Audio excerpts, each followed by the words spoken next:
Hi, I'm Rob Wright, Security News Director at TechTarget, and I am here with security news writer Alex Culafi. Alex, welcome. Thanks, Rob. We are here today to discuss his article about Apple's bug bounty program and some of the frustrations that InfoSec researchers have expressed about it. I encourage everybody to read that article. The link is above and also in the description below. So Alex, what is going on with the Apple Security Bounty program these days? So quite a bit's happening with Apple Security Bounty, Apple's bug bounty program. Researchers are frustrated with them for a variety of reasons, and they have been quite publicly for the last few months, I'd say. The consequences of these frustrations have been that researchers have publicly dropped zero-day vulnerabilities, or what they call zero-day vulnerabilities, and some have told me in the reporting for this article that they have considered selling their vulnerabilities to third parties in the future who aren't affiliated with the vendor. And the reason this matters is that some of the third-party options for selling your vulnerabilities and exploits are folks like Zerodium and other zero-day brokers, where they'll give you more money, but they're more variably ethical than submitting to the vendor or a sanctioned program, because they could sell it to a spyware vendor like the NSO Group, or they could sell it to a nation-state government, which, while unconfirmed, has been reported in the past. Yes, and that's not good. No, not at all. So why are security researchers so frustrated with Apple? What's going on there?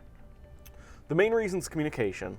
Apple has reportedly had a hard time regularly communicating with researchers. Some researchers told me that getting a response from them has taken up to 6 months, sometimes less than that, but way longer than a lot of the other programs have to deal with. Other problems include silent patching, the idea that a researcher submits a vulnerability, Apple doesn't say it's eligible for a bounty, but then the researcher goes back and checks and the vulnerability's patched. And then either not paying or vulnerabilities being given a CVE but them not getting paid. Lots of stuff. And what has been Apple's response to the frustrations from security researchers, and what did they tell you? This is a direct quote. Apple Security Bounty publicly launched in 2019 with the largest payouts ever offered in the industry, including the world's first $1 million bounty.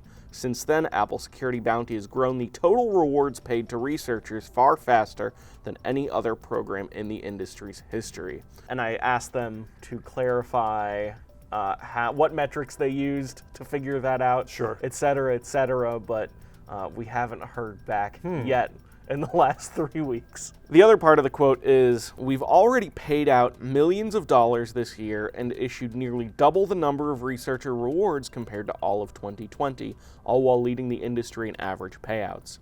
We are working hard to scale the program during its dramatic growth, and we will continue to offer top rewards to security researchers working with us side by side to protect our users and their data on more than 1 billion Apple devices around the world." So it sounds like Apple is not denying the complaints that are coming from security researchers. They're also not totally admitting guilt in these cases either. Right, it stops short of being an admission of guilt, but Apple did outright say that there's quite a bit of room for improvement, which is probably the closest to an admission of guilt as we'll ever get. Well, with $200 billion in cash in the bank, I'd say Apple has plenty of resources to help scale that program up. So, Yeah, maybe. Alex, thank you so much for joining me and discussing this. You bet, Rob.